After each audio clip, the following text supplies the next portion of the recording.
porque definitivamente hoy estamos de lujo porque tenemos un invitado increíble, Rafael Morales. Rafael Morales representa el G-Tidal.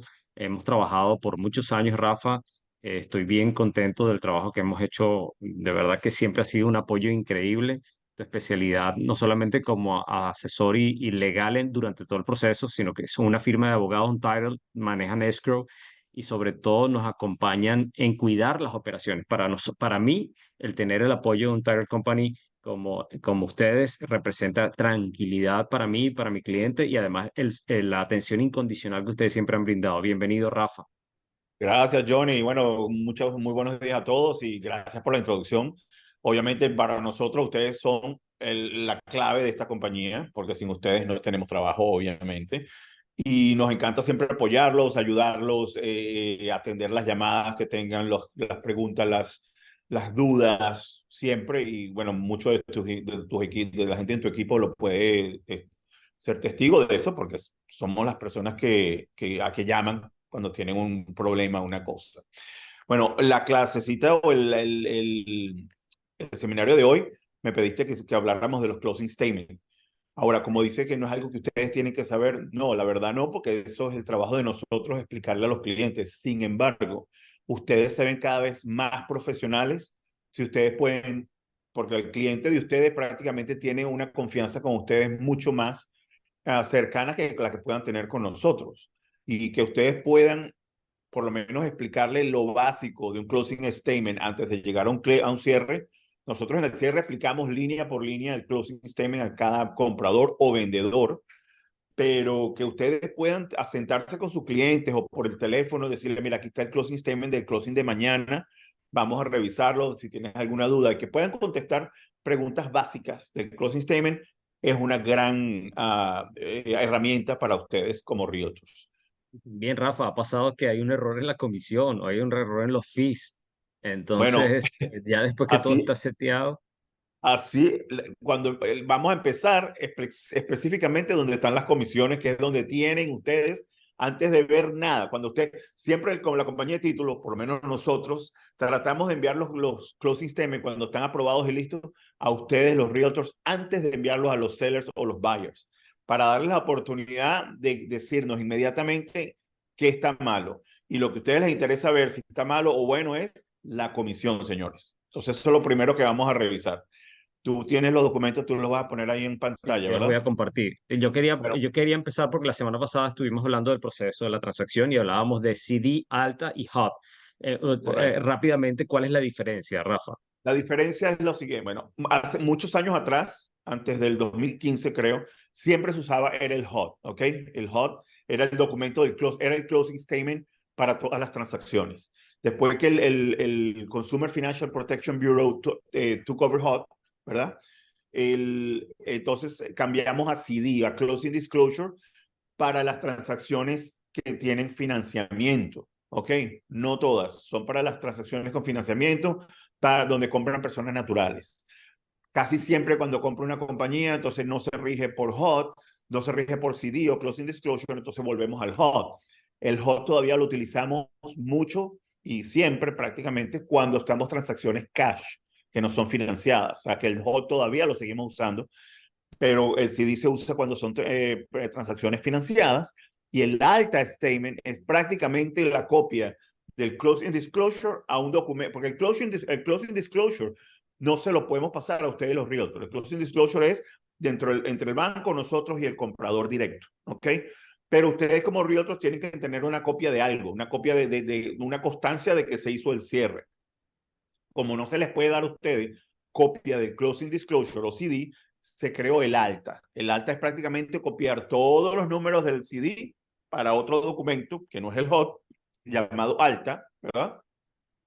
Y el alta statement es ese documento que reciben copias los buyers, los sellers, los realtors, todo el mundo que está envuelto en la transacción, las asociaciones, los HOAs, los mortgage brokers, los lenders, todos reciben una copia del alta, que prácticamente es un espejo del closing disclosure, para mi gusto, un poco más sencillo de entender, igual, ¿ok?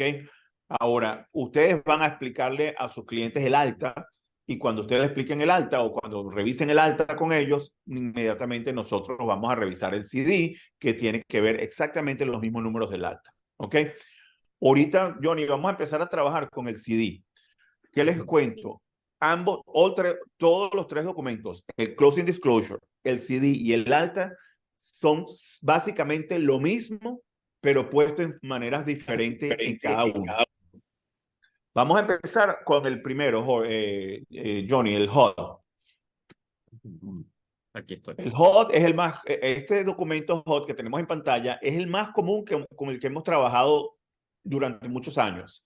Este documento fue el que cambió y fue reemplazado por el Closing Disclosure CD para transacciones financieras, o sea, que están siendo financiadas con un lender. No todas, pero la mayoría.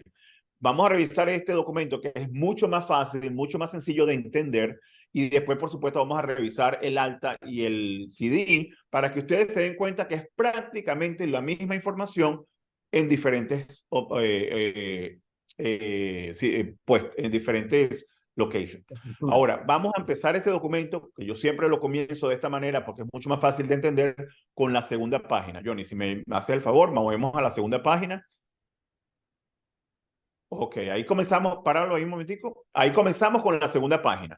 Si ustedes ven la segunda página a mano derecha, hay dos columnas, ¿ok? La primera columna es la columna del comprador y la segunda columna, la columna del vendedor, ¿ok? En esta segunda página se va a demostrar todos los costos relacionados con la transacción, ¿ok? Todos los closing costs van a estar todos listados aquí en la segunda página. Entonces, ¿qué yo hago? Las primeras líneas de la parte 700, líneas 701, 702, 703 y 704, son las líneas más importantes que yo quiero que ustedes vean antes de nada. ¿Ok? Porque son las líneas que se refieren a la comisión del real estate. ¿Ok? Nosotros nos guiamos siempre por el contrato y los contratos no siempre dicen qué porcentaje es la comisión. ¿Ok? Por eso ustedes como realtors van a recibir un email de la compañía de título o de la persona que está haciendo el cierre, un abogado del title company, preguntándole que confirmen cuánto es la comisión. Lo más común, lo que más conocemos son 3%, perdón. Claro, Rafa, y además porque si hay algún adendum de modificación, un crédito o alguna No lo vamos a saber. colaboración, hay que Correcto. Por eso informarles a ustedes para que lo puedan. siempre vamos a querer que nos verifiquen ustedes que el monto de la comisión, si ustedes no nos han dicho nada diferente, nosotros vamos a asumir que es lo más común, que es 3% para uno, 3% para el otro. ¿Ok?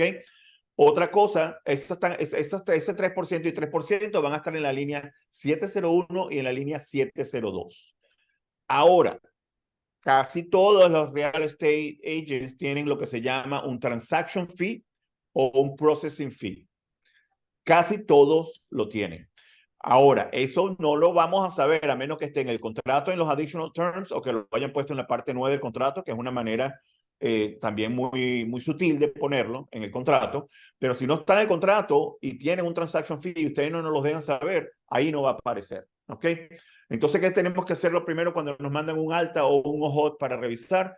Asegurarnos de que la comisión esté correcta, de que se esté colectando un transaction o processing fee de parte de ustedes, ¿verdad? Porque si no se colecta y se cierra, adivinen qué, el broker se los va a quitar de su comisión, porque es un transaction fee que se le paga al broker. Entonces, vamos un poco más abajo, tenemos la línea 800 del HOT. Estas líneas 800 son todas referentes a los costos relacionados con el loan, con el financiamiento. Esos van a estar, esos closing costs. Ok, me vuelvo a la línea 700, casi siempre la línea 700, la comisión es pagada antes o a partir de julio va a cambiar esto, pero la comisión siempre fue, como lo hemos conocido hasta nuevo aviso que tenemos ahora, es que las paga el seller, o sea, van a estar en la segunda columna, excepto si ustedes representan al buyer y tienen un transaction fee o processing fee, ese fee va a estar en la primera columna porque lo paga el buyer a ustedes, el comprador se lo paga a ustedes o al broker, ¿ok? A partir de julio, eso es otra clase, obviamente, las cosas pueden cambiar. Pueden cambiar, digo pueden cambiar porque no necesariamente quiere decir que el buyer tenga, juro, que pagarle la comisión a ustedes. Vamos a encontrarnos situaciones donde el seller todavía accede o accesa a compartir la comisión con los buyers agents. Pero eso es la nueva ley de la demanda con NAR y todo eso, que lo podemos hablar en otra oportunidad. Volvemos a la línea 800. Como la línea 800 son closing costs relacionados con el financiamiento o el mortgage que está tomando el comprador, esos fees los vamos a ver todos en la primera columna, que es la columna de los closing costs del comprador. ¿Ok? ¿Estamos entendiendo? Yo no estoy viendo el chat, pero si alguien ve que hay una pregunta o algo, que me pare, con mucho gusto revisamos algo si sale alguna pregunta, ¿ok? Ok. Las líneas 900, ¿verdad? Son los items que el lender requiere que se paguen por adelantado. Esos van a ser items que también van a ser colectados en la primera columna porque son closing costs que son para el comprador. Que lo primero es, siempre cuando los mortgages, esto es información general, ¿ok? Se pagan en real, ¿ok? Lo que quiere decir, cuando uno hace un pago de un mortgage, por ejemplo, yo voy a pagar mi mortgage en abril, yo estoy pagando los intereses de marzo con el pago de abril, ¿ok? ¿Por qué refiero a esto ahorita? Porque en la línea 901 vamos a ver que el lender requiere, cuando estamos haciendo un cierre, que se paguen los intereses desde el día que se hizo el cierre hasta el primero del próximo mes. Y eso, intereses, corresponden al mes que se va a pagar, que lo va a pagar lo que corresponde pagar al comprador, pero son los intereses del mes pasado, ¿ok? Entonces se correctan intereses por adelantado a tantos días que sean desde el closing hasta el cierre y se le va a colectar al buyer que está pagando los intereses del mes que no va a pagar, ¿ok? Por ejemplo, si estamos cerrando ahorita en marzo, el primer pago del mortgage del comprador va a ser en mayo, ¿ok? Si hacemos el cierre la primera semana de abril, el primer pago del mortgage va a ser en junio, porque vamos a colectar los intereses de abril a mayo, ¿verdad? Y entonces en mayo no hay que hacer pagos, sino el pago se hace en junio, que se pagan los intereses de mayo. Señores, yo sé que los a lo mejor están así como que eso no me interesa saberlo, no les interesa saberlo, se los garantizo, no se mortifiquen por esta parte, yo me estoy extendiendo un poco más y es para que tengan aquellos que quieran, ¿cómo te digo?, asumir esta responsabilidad de saber esto, es muy bueno, pero si no, no se preocupen que estas son cosas que nosotros les explicamos a los compradores en el momento del cierre, ¿ok? Entonces, en la línea 902 hablamos de mortgage insurance. Si tenemos de mortgage insurance premium, ¿qué pasa? El lender siempre va a requerir que el comprador tenga un seguro, un hazard insurance premium pagado en el cierre. O entonces va a estar ahí, ¿verdad? Colectado en la línea de la columna de los compradores. Si hay por ejemplo, si el comprador ya pagó el seguro por su cuenta completo por el primer año, porque siempre hay que pagar un primer año completo, ¿verdad? Y ya lo pagó antes del cierre, entonces va a aparecer antes de la columna, donde está la columna de los closing costs, ese monto va a aparecer en la columna en antes y va a decir POC, Paid Outside the Closing. O sea, no se está colectando el pago, obviamente porque ya fue pagado, ¿verdad? Ahí mismo va a aparecer como POC, Paid Outside the Closing. Y todo lo que esté fuera de la columna, la primera columna, son items o partes del closing cost que el buyer ya pagó por adelantado. Pagos que se hacen por adelantado son el appraisal, ¿verdad? El seguro puede ser pagado adelantado. ¿Qué otra cosa se puede pagar por adelantado? A veces application fees, cosas del lender que tienen que pagar por adelantado, van a aparecer fuera de la columna como POC o POC, que es Paid Outside the Closing. ¿Ok? Después tenemos si ve que tienen otras líneas, 904, 905, y si hay más líneas que agregar, siempre se le pueden agregar más líneas a esto, ¿ok? ¿Qué pasa? ¿Qué otro item que puede ser pagado por adelantado? Flood insurance, por ejemplo, el seguro de inundación. Si hay que pagar el seguro por inundación porque el banco lo requiere, porque la propiedad está en una zona de inundación, ahí se va a poner que el comprador tiene que pagar un premium del primer año del flood insurance también, ¿ok? Después tenemos la línea 1000, 1000. Ahí vamos a ver, esa línea se llaman Reserves Deposited with Lender. ¿Sí? ¿Pregunta de alguien? ¿No? Vamos a ver. Rafa, una pregunta. ¿Los taxes cuándo se pagan? Ok, los taxes en Florida se pagan en noviembre con descuento del 4%, ¿ok? Pero tienen hasta marzo del siguiente año cuando hay que pagarlo completo. Es decir, supongamos que una persona ¿Perdón? cierra hoy y cuando los taxes de esa propiedad ya fueron pagados No, no, por no, el no. seller a principio de No, no, año. no, no, no.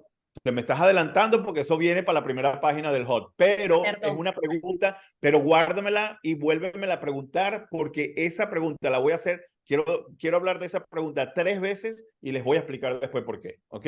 Eso, Pero eso viene. eso es tema del examen del Estado y del curso 45 No, horas no, también. no, es que esa pregunta, házmela cuando estemos en la primera página del HOT, porque esa Ya ni pregunta me es. acuerdo, Johnny. No, no, no, ya tú vas a ver. De eso se los voy a decir como 3 veces porque eso es algo que quiero que les quede claro hoy a todos los que estamos aquí. ¿Ok? Bueno, seguimos. Entonces, ¿qué más? ¿Dónde estábamos? Espérate. Ajá. Bueno, los reserve, la línea es 1000. Esos son reserve deposited with the lender. Eso no es nada más y nada menos que lo que conocemos como el escrow account, la cuenta de escrow. Una cuenta de escrow que el banco mantiene aparte de todo donde parte de los pagos mensuales se van a ir a esa cuenta de escrow y de ese dinero el banco lo maneja para pagar los taxes en noviembre y el seguro el próximo año cuando se tenga que pagar el seguro otra vez. Para esa cuenta de escrow, el día del cierre, el banco hace un cálculo, ¿verdad? Por ejemplo, si estamos cerrando ahorita en abril, el banco tiene que calcular cuánto de seguro, cuánto de taxes, o hay que pedirle al buyer que deposite hoy, día de cierre, para que el día 1 de noviembre el banco pueda tener suficiente dinero en esa cuenta de escrow para pagar los taxes de todo el año. ¿Ok? Entonces, la línea 1000 se refiere a la cuenta de escrow que se establece en el día del cierre con el lender. ¿Ok? Entonces, el lender requiere que se pague, que se colecte dinero para el seguro, que se colecte dinero para los taxes, para el seguro del flood, y si hay algún escrow para mortgage insurance, lo que sea, todo eso va a estar ahí en las líneas 1000, de 1000 a 1008. ¿Ok?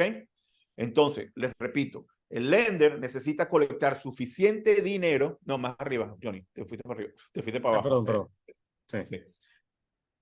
El lender en todos los cierres necesita colectar suficiente dinero en el momento del cierre, en los closing costs, para tener en esa cuenta de escrow suficiente dinero para que llegado noviembre tenga suficiente dinero para pagar los taxes y después el año que viene, en el año siguiente, al mismo mes, pagar el seguro que hay que pagarlo otra vez. Ahora, vamos a suponer, cerramos hoy, marzo 29. El banco va a colectar taxes, ¿verdad? Calculando un monto hoy que se deposita hoy en esa cuenta de escrow. El primer pago de ese cierre de hoy va a ser el mayo 1. Entonces, en mayo, cuando se hace el pago mensual del mortgage, parte de ese pago mensual se va a ir sumando a esta cuenta de escrow. El pago de mayo, el pago de junio, el pago de julio, de agosto, septiembre, inclusive noviembre. Entonces, estamos hablando de 6 pagos nada más. Obviamente 6 pagos no es suficiente para pagar 12 meses de taxes. Por eso, como son 6 meses, el banco va a colectar el día del cierre 8 meses. ¿Por qué 8 meses y no 6 meses? 6 meses sería lo ideal porque se pagan 12 meses. Pero el banco siempre quiere colectar en sus cuentas de escrow para tener lo que se llama un cushion de por lo menos 2 meses. ¿Ok? Entonces, si el comprador les dice, pero espérate, ¿por qué me están colectando tanto dinero ahorita en el cierre para los taxes? Porque el banco quiere asegurarse tener suficiente dinero en noviembre para pagar los taxes y después, por supuesto, el próximo año para pagar los seguros que se deban. ¿Ok? Ese dinero que está en la cuenta de escrow colectado en la línea 1000 y pico, ese dinero pertenece al comprador, no al lender. ¿Ok? Si compras la propiedad hoy, se te colecta un dinero para la cuenta de escrow, pero entonces resulta que vendiste la propiedad en julio o agosto, todo ese balance que está en la cuenta de escrow se te va a devolver de parte del lender porque nunca lo usaron. ¿Ok? Es un dinero que el lender tenía ahorrado para poder pagar los taxes y seguros. Pero como no llegamos al día de los pagos de taxes, que es en noviembre, ni llegamos al seguro del año que viene, todo ese dinero que esté colectado ahí en esa cuenta de escrow, el banco se lo regresa al comprador después de recibir el payoff. ¿Ok? Para eso se tardan 1 a 2 semanas más o menos. Ok, volvemos. Lo mejor de todo esto, Rafael, Rafael, es que, Rafa, tengo Perdón. una pregunta, perdón. Claro, hola, Caro. antes de darte la palabra, ¿quién estaba pidiendo la palabra? Ana Ah, Caro. Anita, antes de darte la palabra, lo mejor de todo esto es que nosotros como real estate, lo importante es que lo entendamos, pero nosotros no somos responsables ni sacar los cálculos, ni de No. entender a dónde va el dinero. Básicamente, ustedes se encargan de sacar todos los cálculos y organizar lo que corresponde para cada parte. Es rol nuestro entenderlo, por si acaso nos preguntan. ¿Sí? Pero definitivamente lo ideal, antes de cualquier duda, es seguir contando con el apoyo de la Casa de Títulos. Adelante, Ana. Ajá, una pregunta, Rafa, que tengo es con respecto a los taxes. Ajá. Sabemos que la persona dueña de la propiedad en el momento que cierra tiene que acreditar los meses Claro. que estuvo con la propiedad en tema de taxes, Sí. ¿verdad? Entonces, ¿pero qué pasa? Porque claro, el banco hace un estimado de los taxes de ese año en función de los taxes del año anterior. Claro. ¿Qué pasa si aumentan, es Sí, decir, sí. supera el monto? Y ese vendedor que ya vendió, se le recolectó el monto estimado y resulta que supera ese monto. Estoy haciéndote esta pregunta porque siempre No, es que pasa. Esa pregunta va para la primera página como es parecida a la a de Susana, Susana. pero te voy a contestar solamente una parte de toda la pregunta porque no me quiero adelantar a la primera página. Okay. Siempre que hay una diferencia en los taxes, sí, cuando el lender calcula los taxes de un año para hacer la cuenta de escrow, no hay más, ¿cómo se llama esto? No hay más monto disponible para hacer ese cálculo que lo basado en los taxes del año anterior, ¿ok? Sin embargo, en el contrato, lo vamos a revisar también, si quieres, después de terminar revisar el closing, en el contrato tienen unas líneas específicas que dicen, si al momento de los taxes son muchísimo, pero te estoy hablando que tienen que ser mucho mayor de lo que fueron el año anterior, de lo que se basó el lender o de lo que se basaron para dar ese crédito del seller al buyer, el buyer tiene derecho por contrato a ir hacia el seller y pedir un reproration, o sea, que se prorratee nuevamente los taxes basado en los taxes como son ese año, ¿ok? El contrato tiene esa provisión para proteger al comprador en caso de que, como me estás preguntando, los taxes sean muchísimo más altos de lo que fueron el año anterior. Aunque hayan cerrado, Rafa, posterior al Sí, cierre. sí, el contrato dice, Nuevo contrato. después del cierre, los taxes llegan y son muchísimo más altos, ¿verdad? Porque me ha pasado. Entonces el buyer tiene el derecho a ir al seller y pedir un reparation. Si el seller se niega, lo llevamos a la corte, depende del monto que estemos hablando, small claim court, pero es parte del contrato. El seller tiene que, es responsable por lo que firmó en el contrato, al igual que el comprador. Pero eso lo vamos a hablar otra vez cuando estemos en la primera página. Ok. Rafa, ¿Ok? yo también tengo una preguntita. Tú estabas Sí. diciendo que en la parte de escrow hay plata que se mantiene en esa cuenta y después el lender la regresa. Pero Bueno, cuando es una transacción en cash, ¿qué no hay pasa? escrow. No hay escrow. Porque el escrow lo requiere un banco cuando está financiando una transacción. Si la propiedad, si la transacción es cash, no hay escrow account. El buyer es responsable de pagar los taxes en noviembre y pagar su seguro si quiere seguro, porque ni siquiera seguro es requerido. Porque cuando es cash, pues el seguro está, claro, yo recomiendo que todos tengan su seguro porque uno quiere tener su casa asegurada.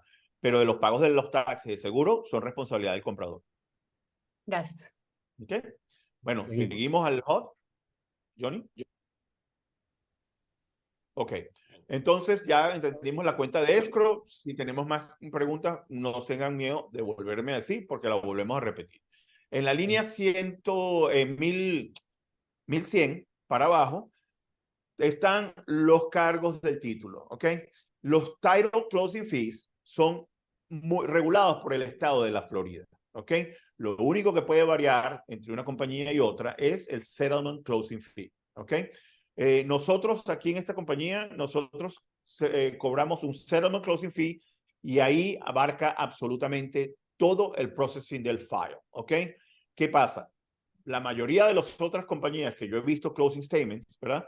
Le cargan al buyer un settlement closing fee, wire fee, processing fee, ¿qué más? Courier fees, whatever fee, ¿ok? Esos nosotros los conocemos como junk fees. Fees que son basura.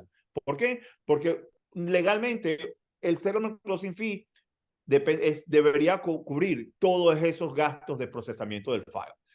Claro, aparte del settlement closing fee, tenemos lo que se llama el title insurance, que es lo que vendemos, ¿verdad?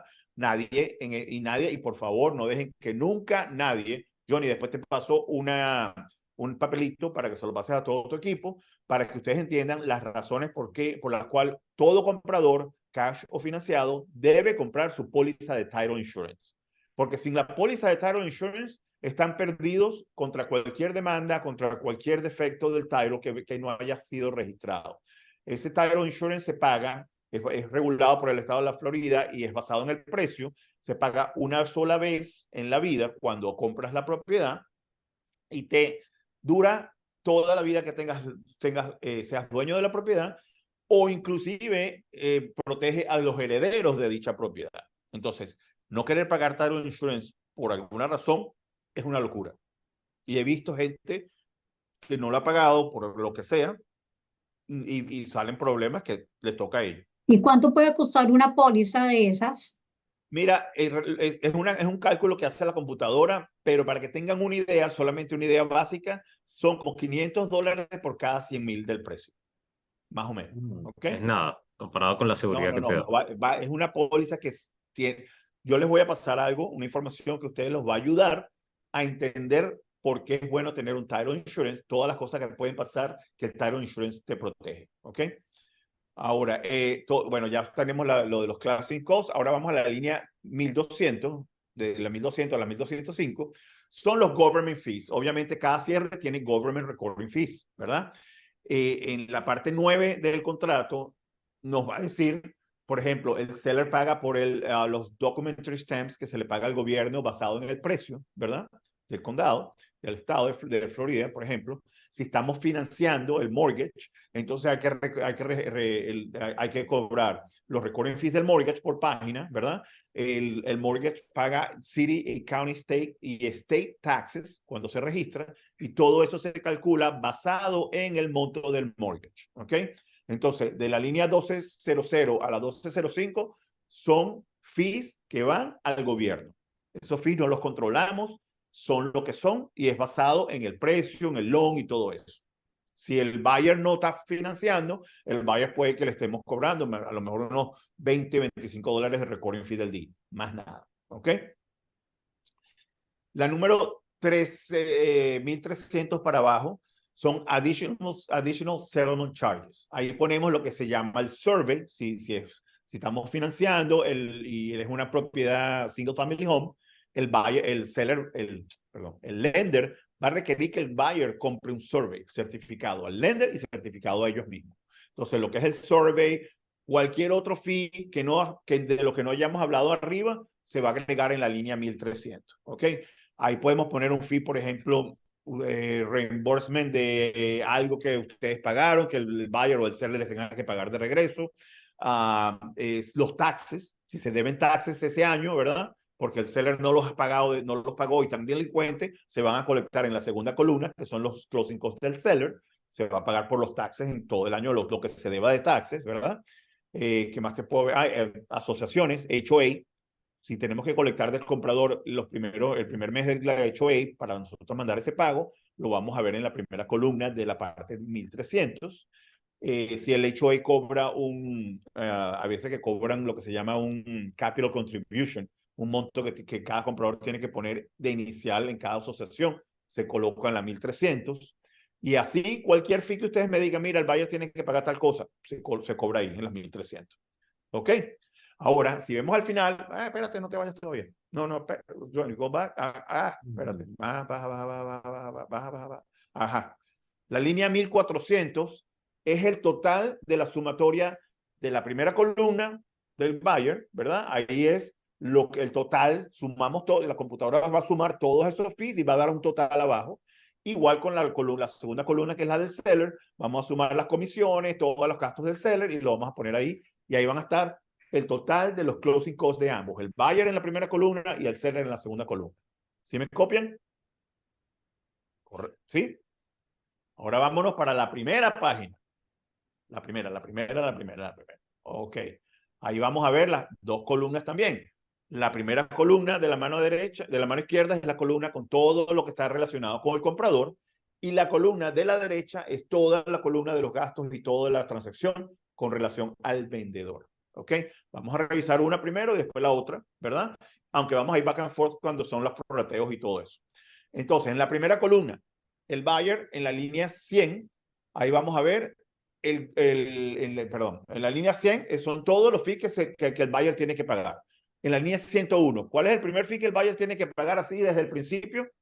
El precio de venta, ¿correcto? Ese precio de venta va a ir en la línea 101. Vamos a ponerle $100,000. ¿Ok? Entonces ahí va el precio de venta, primer pago que le toca hacer al comprador. En la línea 102, personal property. Vamos a suponer que en el contrato de ustedes dicen que el buyer está comprándole los muebles al seller, por ejemplo, y vamos a hacer $10,000 más. Lo vamos a sumar ahí porque es personal property por contrato que el buyer está comprando también. Entonces, otro gasto que el buyer está incurriendo son los personal property. Lo vamos a agregar en la línea 102. En la línea 103, fíjate que dice línea 103, settlement charges to borrower line 1400. ¿Qué vamos a poner en la línea 103? El total de los closing costs que viene de la segunda página. Ese total viene a la línea 103. ¿Por qué? Porque hay que sumárselo al precio de venta, a todo lo demás. ¿Ok? Después tenemos línea 104, 105. Son cosas que puede ser que haya pagado el seller por anticipación o otra cosa que hay que cobrarle al buyer. Vamos a suponer el buyer necesita pagar cualquier cosa. Se puede agregar ahí, ¿ok? Pero entonces vámonos ahora a la línea 106, 107, 108 y de ahí abajito un poquito más. Esas líneas, ¿verdad? Son gastos para el comprador, ¿verdad? De la 106 a la 112. Son gastos para el comprador que van a ser créditos desde las 406 a las 412 al vendedor. Un ejemplo de un crédito, de un gasto del comprador y crédito para el vendedor es, estamos cerrando hoy, ¿verdad? Pero el seller ya pagó por toda la asociación de marzo, ¿verdad? Hasta el 31 de marzo. Entonces, en la línea, los assessments, por ejemplo, en la 108, vamos a poner que el buyer tiene que devolverle al seller 29, 30 y 31, 3 días de asociación. Ese monto se va a poner en la línea 108 como un débito al buyer al buyer y un crédito en la línea 408 al seller. ¿Ok? En la línea 106, county taxes. Si el seller ya pagó los taxes, ¿verdad? En este caso, bueno, vamos a suponer, ahí vamos a hacer. En los taxes, cuando uno paga los taxes en noviembre, hay una porción pequeña de los taxes que se llama los non-ad valorem taxes, ¿ok? Esa porción pequeña que está incluida en el pago total de los taxes va desde octubre 1 hasta septiembre 30 del próximo año. Ok, si el seller pagó los taxes del año pasado en noviembre, quiere decir, no todas las propiedades tienen non-ad valorem, pero la mayoría. Quiere decir que cuando pagó los taxes en noviembre, prepagó esa porción pequeña de los non-ad valorem que va pagado hasta septiembre de este año. Entonces, ¿qué pasa? Ahí el buyer le toca en la línea 106 darle un crédito al seller por esa porción pequeña de los non-ad valorem que fueron pagados ya por el seller. ¿Ok? Después tenemos más abajito otras líneas. ¿Qué pasa otras líneas? Cosas que el seller haya pagado que tienen que ver con la transacción que el buyer le tenga que devolver al seller. ¿Ok? Ahora vámonos a revisar las líneas 200 para abajo. Y de 200 para abajo tiene que ver con las 500 para abajo del seller. Son las 200 para abajo, fíjese que en la línea 200 dices amounts paid by or in behalf of borrower. Son los montos que el borrower ya ha recibido crédito. O sea, que el borrower ha pagado, entonces tenemos que ahora sumar todos los créditos. Cuando sumamos desde la línea 101 a la 112, en la línea 120, vean la línea 120 arriba, dice gross amount due from borrower. Ahí, ¿qué va a hacer ahí? El total de el precio de venta, los closing costs, más todos los prorrateos que le estamos dando crédito al seller. Ahí en esa línea 120 va a estar el total de lo que el comprador debe, incluyendo precio, closing costs, todo. Ahora, de la línea 200 para abajo va a ser al revés. Va a ser todos los créditos que tiene este comprador. Por lo menos en la línea 200.01, ¿cuál es el primer crédito que el comprador tiene desde que pone el contrato? El escrow deposit. ¿Okay? El depósito. Entonces, si el buyer puso $10,000 de depósito, en la línea 201 va a estar los $10,000 que puso de depósito. ¿Correcto? En la línea 202, principal amount of the first loan. Si él está financiando, el banco le dio un loan vamos a suponer, de $80,000, porque el precio fue en 100,000. Entonces, en la línea 202, vamos a poner 80,000, que es el monto del mortgage, del loan que están recibiendo. Son un crédito para el comprador el día del cierre. Después, la línea 203 no es otra cosa. Cuando están haciendo una assumption de loan, que eso no está pasando mucho. De la línea 204 a la 209, ¿verdad? Ahí se puede hacer otros créditos. Que el seller le está dando un crédito al buyer por contrato, el seller pagaba $1,000 de los closing costs del buyer. Ahí va un crédito. En la 205 podemos poner un seller's credit de $2,000. Entonces es un crédito para el buyer y un débito para el seller en esa misma línea. ¿Ok? Después otro crédito que puede ser Realtor's Credit. Vamos a suponer que Susana ahorita está comprando su casa y entonces ella, su comisión la va a acreditar en el cierre, ¿verdad? Entonces en esas líneas vamos a poner el monto de que Susana se iba a ganar de comisión, lo vamos a agregar en la línea 207, por ejemplo, y vamos a llamarlos Realtor's Credit. ¿Por qué? Porque ella se está haciendo crédito ella no va a recibir la comisión, prefiere agregarla en el crédito en su closing. ¿Ok? Eso va sumando ahí. Ahora, más abajo dice Adjustments for Items Unpaid by Seller. ¿Ok? Por ejemplo, lo primero en la línea 210 que tenemos, los taxes que se tienen que pagar en noviembre. El seller no ha pagado los taxes porque no están due hasta noviembre, ¿verdad? Pero estamos cerrando hoy, 29 de marzo. Entonces, ¿qué pasa? Ahí el seller, ahí es donde la pregunta de Susana y de Ana Carolina, el seller le tiene que dar un crédito al comprador ese día del cierre, porque el comprador va a tener que pagar los taxes por todo el año en noviembre, ¿verdad? Pero ¿por qué va a pagar por todo el año cuando el seller fue dueño desde el 1 de enero hasta el día de hoy? Por eso vamos a hacer un crédito ahí basado, Caro, eso es para contestando tu pregunta, ¿ok? La única información disponible hoy, día de cierre, es lo que se pagó de taxes el año pasado. Es lo único que podemos saber que existe, ¿ok? La única información que existe para nosotros hacer ese crédito del seller al buyer. Entonces, ahí vamos a aplicar un crédito del seller, en la línea 510 del seller es un débito para el seller, pero en la 210 del buyer es un crédito al buyer por los taxes de este año. Ahora, vamos a volver a la pregunta de Ana Carolina. Ana Carolina me dice, ¿qué pasa si hacemos ese crédito, verdad? Basado en los taxes del año pasado, que fueron $2,000 de taxes, pero este año, cuando el buyer va a pagar los taxes salieron en 2,000. ¿Por qué los taxes pueden salir en 2,000 y eran 2,000 el año pasado? Por muchas razones, señores. Porque a lo mejor el seller tenía Homestead Exemption el año pasado, tenía un Veteran Exemption, Handicap Exemption, millones de cosas. También puede ser que el seller tenía 20 años con esa casa, o sea, que pagaba muy poco taxes, ¿verdad? Con todas las excepciones y la casa haberla comprado tan barata, hace 20 años, los taxes son muy pocos, muy bajos. Pero cuando el property appraisal haga una revaluación de los taxes de esa propiedad con el nuevo precio que se compró, esos taxes van a subir, ¿ok? Entonces ahí hay que hacer un replanteamiento porque el property appraisal va a revaluar los taxes y a partir de ese cierre. Entonces ahí, si hay que hacer una reproration después del cierre, el contrato nos protege y nos da esa información. ¿Ok? Nos da información de que el buyer tiene el derecho de volver al seller y decirle, mira, un momentico, los taxes son casi el doble de lo que... Entonces tú me diste un crédito que no me satisface. Y por contrato puede recibir más dinero del seller. ¿Ok? ¿Quién hace esa gestión, Rafa? Eso Esto lo hacen los buyers directos con el seller. Podemos ayudar en el sentido de que si el seller tuvo un abogado, podemos mandarle un email al abogado del seller. Es más fácil, obviamente, cuando el seller tiene abogado, porque el abogado le explica a su cliente con más facilidad. Pero de todas maneras, si no hay maneras tiene que llegarles al seller, entre buyer y seller, porque ya después del cierre, nadie de la transacción existe, ni realtor ni nada.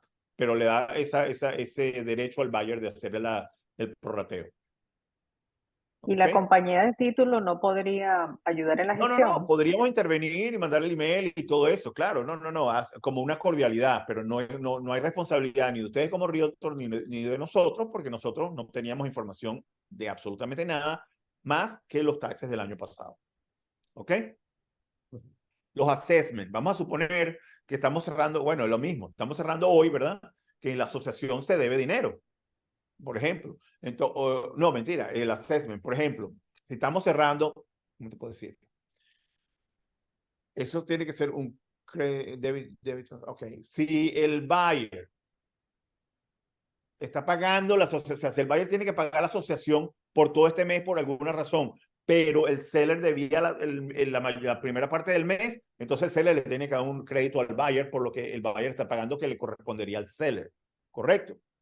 Y cualquier otra cosa, fíjate que tenemos más líneas para agregar, cualquier otra cosa que el seller no tenga que pagar por este año, por alguna razón que no se ha pagado, que el buyer le va a tocar pagar, el seller tiene que darle un prorrateo, un crédito al buyer por ese monto que el seller sería responsable de pagar.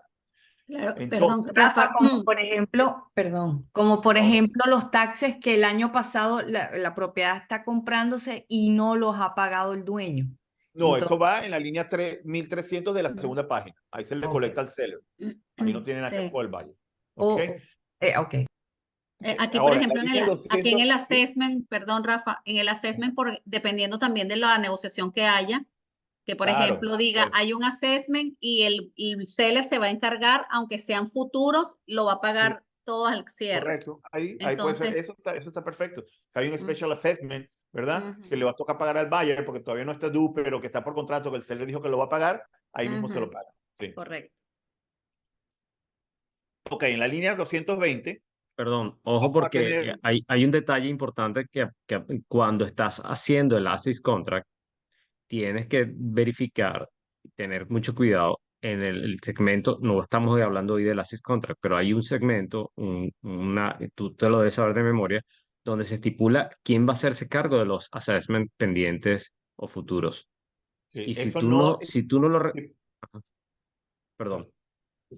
no, eso no está en el contrato per se, no está, va a estar en el Condominium Rider o en el Homeowner Association Rider, donde se especifica por Special Assessment quién lo paga, si el seller paga hasta el cierre y el buyer del cierre en adelante, o si el seller le toca pagarlo completo el día del cierre. Todo eso lo vamos a poner en el Condominium Rider o el Homeowner Association Rider.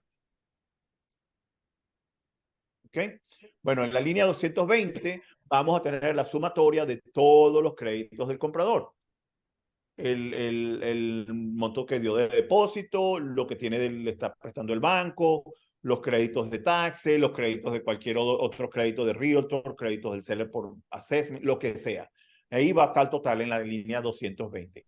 Ahora vamos a ver en la línea, entre la línea 301 y 302, ahí van a estar la línea 120 y 220. Si ven al ladito de la 301, que en esa línea va a ir el monto que teníamos en la línea 120, que es el total de los gastos, y en la línea 302 está marcado que es la línea 220, que es el total de los créditos. ¿Por qué? Porque ahí tenemos las dos líneas donde más fácil hacemos le restamos a la línea 301 la 302 y nos va a dar un total en la 303, que es el final cash to close. El monto que el comprador tiene que hacer un wire transfer para enviarlo a la title company para poder cerrar. ¿Ok? Este es ¿Por qué el le monto pongo que el tanto buyer, asterisco, sí, Rafa? es. ¿Ah? ¿Por qué? ¿Por qué se le pone tanta atención a este numerito? Porque ese es el monto que le van a dar ustedes al comprador, o nosotros, pero ese es el Lo que monto del tiene que llevar comprador. a la mesa de cierre el comprador. Correcto. Ese número puede ser negativo, ¿sí? Si el buyer tiene muchos más créditos que débitos, ahí va a salir un negative 2000 y pico. ¿Qué quiere decir? Que el buyer no tiene que traer dinero, sino que el buyer más bien el día del cierre se le va a devolver 2000 y pico que tiene de más. Por ¿Ok? ejemplo, dio 40% inicial en la preconstrucción y le financiaron el 70%, tiene un 10% de más, ahí se le pone, ahí sale negativo. Ahí va a salir negativo, correcto. Vamos a revisar la columna del seller de la primera página para tener otra idea así fácil. Ya es más o menos lo mismo. Vamos arriba, en la línea, subimos un poco. ¿ok? Ahora tenemos, ¿ok? Ahora es al revés. Cuando el buyer primero tenía todos los débitos, ¿verdad? O todos los costos, ahora el seller va a tener en la parte de arriba todos los créditos que recibe el seller. El primer crédito en la línea 401, ¿cuál es? El precio de venta. ¿Ok? Si no hubieran closing costs, si no hubieran comisiones que pagar, si no hubieran nada que deducirle al seller, esa línea 401 del precio de venta sería lo que el seller ganaría por la venta, lo que se le daría al seller. Sin embargo, no está tan fácil así. Entonces, a la línea 401 del contract price, del precio, le vamos a sumar los créditos que le está dando el buyer por los taxes, que le está dando el buyer por el HOA que está prepagado, cualquier crédito que el realtor del seller le está dando al seller, todo eso va sumado ahí, y en la línea 420 va a estar el gran total, el total que recibiría el seller si no tuviera closing costs, ¿ok? Sin embargo, de la 500 para abajo, vamos a empezar los closing costs del seller. En la línea 501, en la línea 502, vamos a poner el total de los closing costs, que viene de la segunda página, de la línea 1400. Entonces, ahí está sumada las comisiones, los documentary stamps que paga el settlement closing fee, todos los pagos, si deben taxes y se cobraron en la segunda página, todo va a estar sumado ahí en la línea 502. Eso es un monto que se le va a reducir al seller de lo que gana. Después tenemos, si el seller tenía un payoff de un mortgage, ¿verdad? Debía un loan que se pidió un payoff, en la línea 503 se va a cobrar lo que le debe él al banco para que se va a reducir ahí. Si hay un payoff de un segundo mortgage, se va a poner ahí también. ¿Ok? ¿Qué más se puede poner ahí? Otros gastos pendiente de la asociación. ¿Cómo? Abajo. Lo que pendiente de la asociación. Sí, ajá, bueno, vamos a suponer que el seller tenga una deuda con la asociación. Se pone ahí porque hay que quitarse al seller. Y de la 510 para abajo son items que el seller está acreditando al buyer, ¿verdad? Pero son así como se los está acreditando al buyer, tenemos que sumarlo, ¿verdad? Porque en la total de la 520 tiene que sumar todos los gastos del cierre, todos los gastos del seller, incluyendo payoff y todo eso que está pagando él en el cierre. ¿Ok? Entonces, en la línea 601 y 602, lo mismo que con el buyer, ahora el seller tiene en la línea 601 el total de la 420, que es todos los créditos, y menos las reducciones, que son el total de la 520, todos los costos que tiene el seller por esta transacción. Y en la línea 603, vamos a tener el total que recibe el seller normalmente en cualquier transacción, casi cualquier transacción, el seller recibe dinero en el closing, que es el total de los precios con todos los créditos, menos todos los gastos y payoff y todo eso. Sin embargo, a veces, no muchas veces, pero puede pasar que el seller deba más, ¿verdad? De lo que está ganando. Entonces el seller tiene que venir con dinero así. Sí, o por ejemplo que esté vendiendo por debajo, muy por debajo del precio para cumplir con la hipoteca y no se queda con dinero. Correcto. Puede ser cero, que no gana nada, o puede ser que el seller le toque venir con dinero al cierre para poder completar la transacción. ¿Ok? ¿Alguna pregunta sobre el HUD?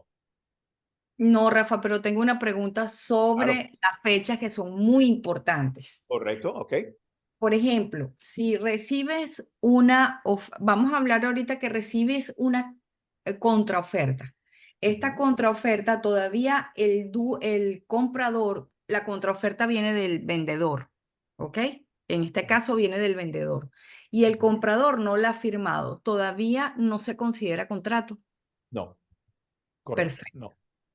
Hasta que no termine de inicializar el buyer. Correcto. El contrato quedaría efectivo una vez que el buyer ponga sus iniciales en esa contraoferta, aceptando los términos de la contraoferta. Sí, Correcto. Ok, y lo pero reciba. si estos términos, cuando inicializa, hay que colocar la fecha, ¿right? Porque si no coloca la fecha. Debería, para que quede más claro, y si no la colocan, entonces en un email, cuando se regrese la contraoferta firmada al seller para que vea que eso lo aceptó, poner en el email para que todo el mundo sepa, ok, el effective date de este contrato es el día de hoy, tal y tal, que fue cuando el buyer aceptó. Importante aclarar esto es un tecnicismo, pero si él firma, por ejemplo, el viernes y envía el correo electrónico el lunes, ¿cuál es el effective date? Lunes. El lunes. Es cuando recibe. Es el momento que recibo el documento firmado e inicializado. Es cuando empieza Sí, yo les aconsejo, Johnny, lo que acabas de decir es excelente, porque yo les aconsejo que lo hagan. Después que reciben una oferta aceptada el día lunes, ¿verdad? Mandar un email a todas las partes del contrato y decir, ok, el contrato fue recibido, firmado hoy día lunes, lo cual hoy día lunes tal y tal se considera el effective date de este contrato. Y eso lo hace el Una Transaction Coordinator pregunta, normalmente, automáticamente lo hace el Transaction Perfecto. Coordinator. Por eso es importante, eso es parte del rol, enviar un correo a todas las partes donde se indican las fechas claves de la negociación. Correcto. una Confirma. pregunta Sí. con respecto a las fechas, cuando se cumple el tiempo de los 45 días y no se ha podido hacer el cierre, ¿qué sucede? Bueno, lo primero es, depende de quién estés representando. Si estás representando al comprador, tienes dos fechas importantes que tienes que estar pendiente. No La al número uno, vendedor. si estás representando al vendedor, la parte del comprador te tiene que haber enviado un extension. Necesitan hacer una extensión del contrato, porque si no firman en la fecha del cierre, ¿verdad? No están fuera del contrato, están en default, el buyer estaría en default. Sin embargo, acuérdate que el contrato, en la parte 5 del contrato, te habla que si el delay en el closing se debe a que el seller, el buyer hizo el acknowledgement del CD por el banco tarde y hay que respetar los 3 días, el contrato les da 7 días adicionales al cierre, ¿verdad? Para poder terminar con el cierre. Si es por si el delay de este cierre que me estás hablando, si es un cierre en particular, se debe a la enviada del CD del lender al buyer y este mismo firmando el acknowledgement, entonces tiene por contrato 7 días hábiles más, o sea, 7 días Sí, calendarios. o sea, lo digo por experiencia propia que lo estoy viviendo en este momento. Más que todo, no se ha podido finiquitar porque ayer por fin nos dijeron, porque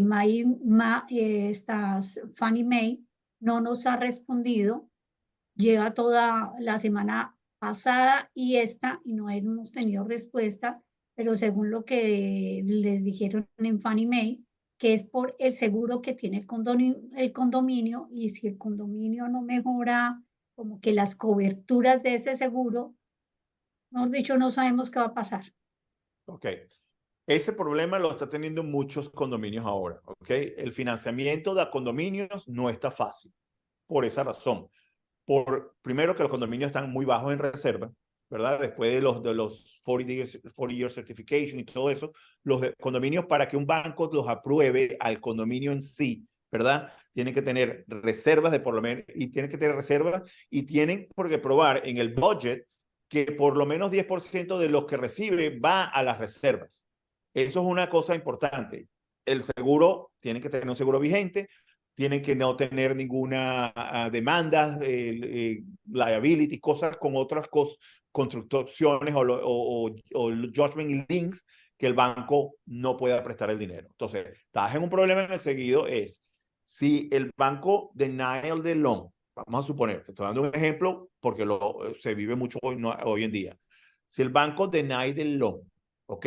Y ya pasó el loan approval period, solamente porque el condominio no fue aprobado por el banco, hay una línea en la parte 8B del contrato que dice que el denial del loan, el buyer está en default si no cierra, a menos que el denial del loan tenga que ver con él, se dice a sí mismo, property related conditions, ¿ok? Las condiciones relativas a la propiedad. En este caso, es un condominio. Sí. Que no tiene reservas, que no tiene un buen seguro. Entonces, esos son property related conditions que no dejan que el Realmente lender es por el preste dinero. seguro, realmente todo está bien, pero tiene fallas en el seguro. Bueno, pero Por si con la experiencia, falla del Rafa, seguro, la falla del seguro puede ser que el banco le pida al comprador que compre un supplement insurance y a lo mejor eso te O puede sea, el ayudar. comprador puede Sí. comprar, o sea, nosotros, por decir, debemos comprar ese seguro. No, no tú como seller, el comprador para que pueda tener el loan. tiene que complementar con un seguro para que el banco lo apruebe. Importante, entonces, cuando somos listing agents, es importantísimo que averigüemos si la asociación tiene una litigación, si la asociación tiene reserva, si la asociación tiene seguro vigente. Estas tres cosas son claves porque nos va a ayudar a que la negociación fluya rápido. ¿Por qué? Sí, Porque si nosotros no lo sabemos, el banco en algún momento lo va a pedir y que te lo pidan, porque me ha pasado que me lo piden 5 días antes del cierre. Mira, que el seguro no está actualizado porque el seguro se vence la semana que viene. Por mala suerte, el seguro de la asociación se vence una semana después del cierre y el No, no, banco no no. quiere aprobar porque es un riesgo. Él quiere tener ya la aprobación, o sea, ya la cotización y la aprobación del seguro que se renueva después del cierre. Ese No, pequeño detalle puede retrasar la venta 1 o 2 o 3 claro. semanas, aunque ustedes no no, lo crean. pues mira Son que no hemos condiciones que podido firmar, no hemos podido hacer nada. Pero ven claro. a ver si yo entendí. Yo soy la realtor, pero mi esposo es el que está comprando la casa. Tú eres O la sea, compradora, entonces. Yo pensé que estabas vendiendo. No. entonces, por eso estoy preocupada. Eh, o sea, nosotros tenemos que comprar ese seguro, o sea, mi esposo tiene que comprar ese seguro. Bueno, es una opción, pero eso no te lo puedo decir yo. Tienes que ver si el lender te acepta un supplement insurance. Coméntaselo como la Voy a hablar broker. con ellos. Claro, para ver si un Uy, supplement y eso insurance es costoso, más o puede menos. que no, pero dile que si compramos un supplement insurance, te ayuda para que nos puedas dar el clear to close. A ver, pero te digo, está difícil. Fannie Mae, Freddie Mac con condominios, muy riesgo. Entonces, lo que dice Sí, Johnny, si Ya, ustedes hacen una diligencia previa al condominio antes de hacer un listing o antes de hacer, sabes si vas a aceptar, si Fannie Mae, Freddie Mac te va a aceptar un financiamiento en ese condominio, ¿verdad? O sí.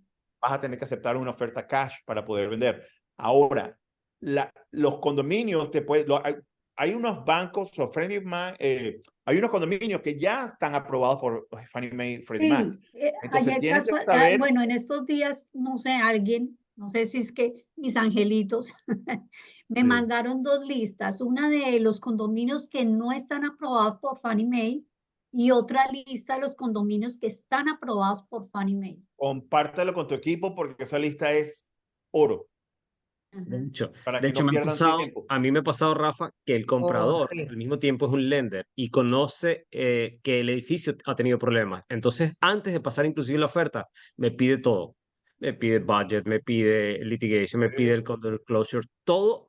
Y después me dice, basado en esto, te puedo preparar la oferta o basado en esto, no te voy a pasar una oferta. Tal cual. Sí, sí, sí, así mismo. Pero esa lista que tiene Beatriz es oro. ¿Por qué? Porque les ayuda a ustedes a no perder tiempo. Si ustedes tienen un buyer, con el que están un comprador con el que están trabajando, que saben que tiene que estar financiado para comprar, entonces no pierdan tiempo en enseñar propiedades que estén en esos condominios que no van a ser aprobados por Freddie Mac. Con respecto a esa lista, te hago una pregunta porque pues con todo esto yo ya estoy mirando otra opción por si no sé qué vaya a pasar. Cuando no aparece el nombre ni en las listas que no está aceptado por Fannie Mae, ni en la otra lista que está aceptado por Fannie Mae, ¿qué? Me quedé yo así No, como, no, lo que dice Johnny, si tiene reservas, si tiene cuál es el budget, todo ese tipo de cosas, te haz tu diligencia con el condominio. Y solamente así, Condominio, Beatriz. y pasándole esta información al banco, el banco te puede decir, lo podemos aprobar o no lo podemos aprobar. Porque si no está Exactamente. aprobado, puede estar aprobado siempre y cuando cumpla con las condiciones que requiere Fannie Mae y Freddie Mac. Sí. ok. Susana tiene una pregunta. Siga. Susi. Sí, no le quería comentar porque ahorita con Rafa tenemos una transacción en Boca Ratón y el lender, ellos están comprando, vamos a decir, por inversión porque viven en Nashville, pero necesitan un apartamento acá en Florida. Y el crédito, bueno, ellos no tienen problema con el crédito, pero con el condo cuestionario salió de que la propiedad no puede ser comprada con menos del 30%.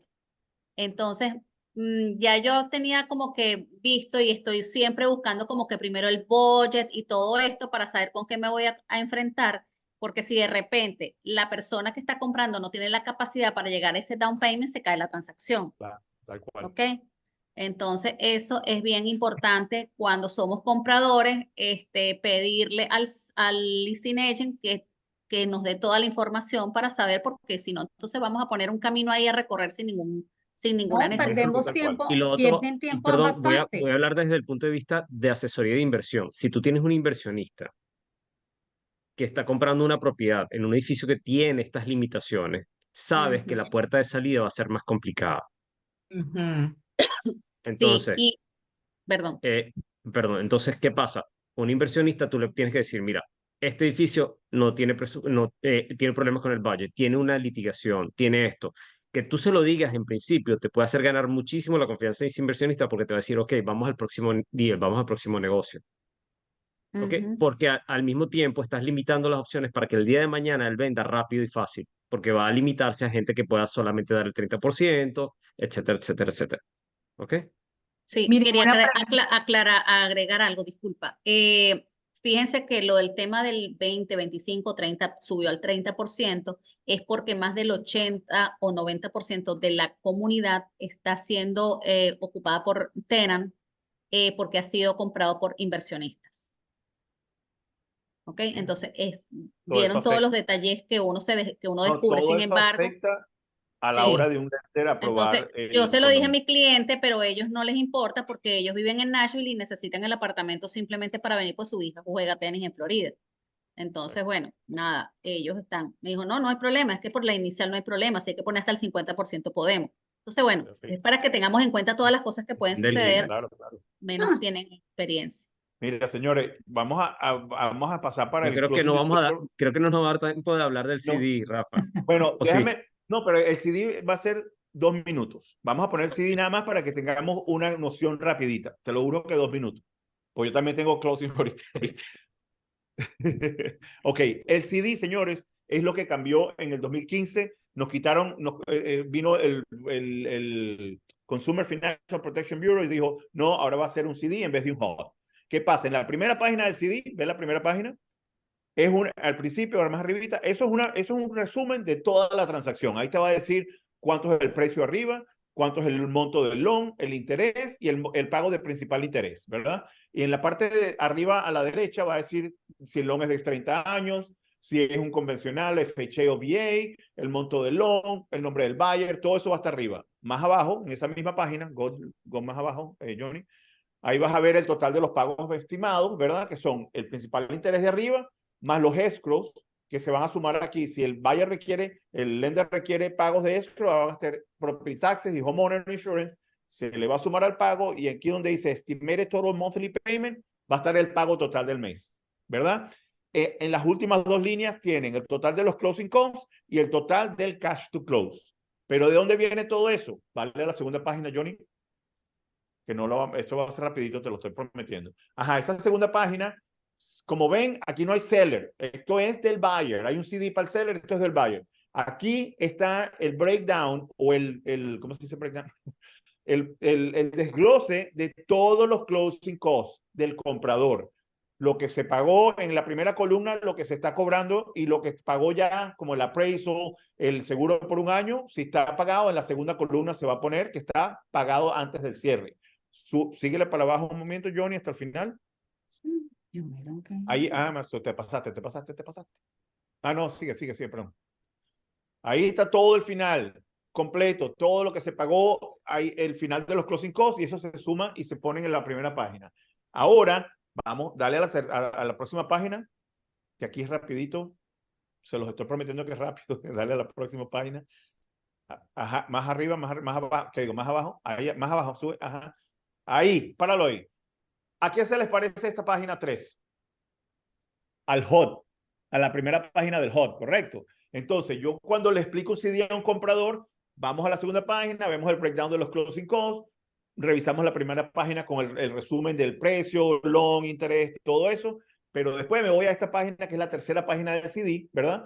Y aquí está lo mismo, lo que paga el buyer al principio, lo que le cuesta al buyer, todos los créditos, y arriba el seller, lo que tiene de crédito el seller, lo que se le quita al seller, y es prácticamente igual a la primera página del HUD. Bájale un momentico, bájalo hasta el final en esta página. Aquí vamos a ver abajo otra vez el total calculado de lo que el buyer tiene que traer al cierre y de lo que recibe el seller. O si el buyer tiene más dinero en créditos, es lo que va a recibir el buyer, se pone to buyer, ¿ok? Eso es todo. Y el alta statement es copiar todos estos números en simplemente 2 columnas para el buyer y 2 columnas para el seller. Ese es el otro. Si sigues así, ya terminamos la clase. Sí, aquí, no más, sigue. Sí, no, sigue bajando hasta el final. Ajá, te fuiste muy rápido. Un poquito más. Ok, ahí. Esto es el alta statement. Obviamente no tiene nada porque no se han puesto fees. Pero el alta statement es lo mismo. Tiene el seller de un lado y el buyer del otro. Se copian todos los números del Closing Disclosure OCD aquí. Y este es el documento que ustedes revisan, que ustedes reciben firmado al final y que recibe el comprador, el mortgage broker y todo el mundo. Señores, esto ha sido todo por hoy. Johnny, te dije que iba a ser 2 minutos. Muchas gracias. Un placer a todos.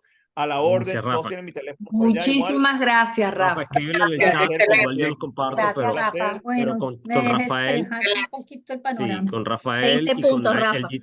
con LG Title, de verdad que tenemos siempre el apoyo incondicional. Gracias, Rafa, nuevamente por acompañarnos. Nos quedamos 5 minuticos que nos Johnny, quedan. saludos a todos y aquí a la orden para todos, ¿ok? Mira, se los Gracias, recomiendo con Rafael, los ojos gracias. cerrados. Gracias. A Rafa se los recomiendo con los Rafael. ojos cerrados. Tal vez. Yo Hasta también. Hasta luego. Chao. Chao. Chao, chao, Rafa, gracias. Bueno, entonces, ¿qué les pareció? ¿Qué aprendimos Muy hoy? bueno. Ay, pues por lo menos Mucha me despejó algo información. porque ayer estuve estresada. Johnny, yo una pregunta que iba a hacer, pero bueno, después tú la aclaraste, era con respecto a las preguntas que había hacer a la asociación. Hola, Leo, ¿cómo ¿Tiene estás? preguntas? ¿Volvió? Yo siempre he estado aquí, allá, pero he estado todos los viernes. Adelante, Leo, ¿cuál era la pregunta? No, esa, que después tú la aclaraste, lo que había que siempre y cuando fuéramos a comprar en asociación o en averiguar todo con respecto a antes de pasar una oferta. Claro, Esa era las pregunta que reservas, tenía, pero todo, después todo tú la aclaraste. Así es. Averiguar si tienen reserva. sí, las reservas, Reservas, si todo, tienen litigación, si si está tienen special aprobado con assessment, Sanimay. si están aprobados. ¿Ok? Interesante es eso. Bueno, Si hoy y por alcanzo, eso, les mando el archivo de las listas, se las comparto. gracias. Por eso es tan importante cuando hablamos de vender preconstrucción, te ahorras todo esto. Ujú. Johnny, pero esto hay que saberlo, porque para mí, si no, no somos un realtor como tiene que ser. No, pero definitivamente preconstrucción. Hay que saberlo y entenderlo, sobre todo entenderlo. No lo vamos a controlar, no es algo que nosotros tenemos que calcular ni que explicar. Muchas veces el cliente te llama después que habla con la casa de títulos para que entiende el documento que se le envía, te llama a ti para reclamarte. Esto no me lo habías dicho, entonces tenemos que saberlo. Oh my God. ¿Ok?